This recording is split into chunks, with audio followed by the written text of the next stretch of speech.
Hello, my name's Perdip and I'm here with my colleague Will. We're buy-to-let specialists in the residential property team at Black Solicitors. So going to speak to you today about multi-unit freehold blocks. So a multi-unit freehold block, also commonly known as an MUFB, is a single freehold title that's been registered at the land registry under one title number, however has been divided into multiple independent residential units.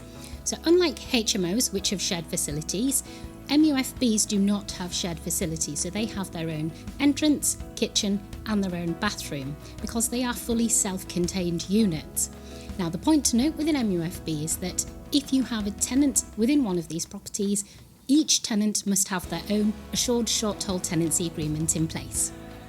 So owning an MUFB has a number of advantages. You typically get a higher rental yield as opposed to a traditional single occupancy buy-to-let. There's less of a risk of void periods, so for instance if you have multiple tenancies running alongside each other, losing one of those tenancies is going to be less detrimental as opposed to a single buy-to-let sitting empty for an extended period of time. One of the main advantages of an MUFB is that you do have the option of splitting the title at a later stage, which would allow for individual sales or mortgages of each unit, which ultimately would provide a higher return on your investment. So as well as the advantages, there are some challenges of owning an MUFB. So you are restricted as to your choice of lender, as many lenders consider MUFBs a complex investment.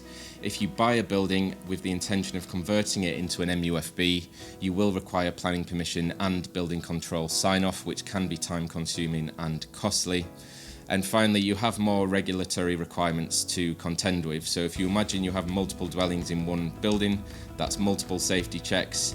Each dwelling has to have its own energy performance rating, and if there are any common areas in that building, it's highly likely you will require a fire risk assessment and an asbestos report. So we hope you found this segment useful. If you do have any further questions on MUFBs, feel free to contact myself or Perdip.